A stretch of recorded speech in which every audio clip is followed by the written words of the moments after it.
তুমি মেয়ে, তোমার সবচেয়ে বড় খুঁতটি খুঁজে বের করবে তোমার শ্বশুরবাড়ির লোকজন। তাদের চোখে তুমি কখনোই পারফেক্ট হতে পারবে না।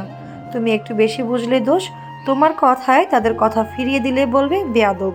তুমি একটা ছেলের সমান বুঝলে বলবে পাকনা।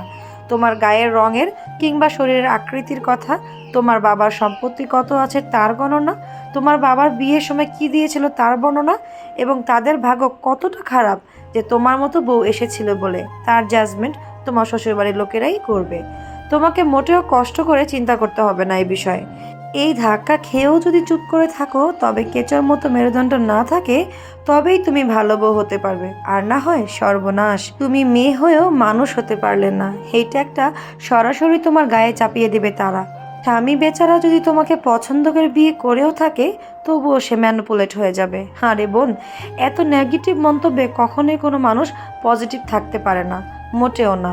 তখন মাথা নিচু করে বলবে একটু মেনে নাও।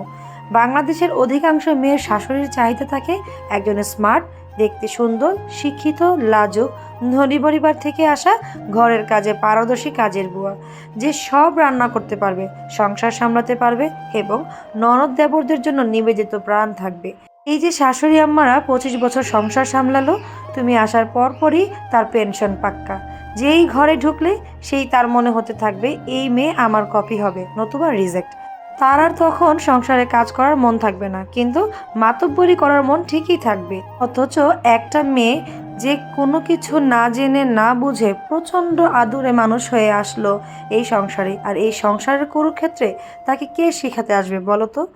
ওই নবাগত আসা মেয়েটাকে শাশুড়ি হয়ে নিজের বৌমার মতো জাজমেন্ট না করে তার মেয়ে হিসেবে যদি করতেন, এই সমস্যাগুলো থাকতো না।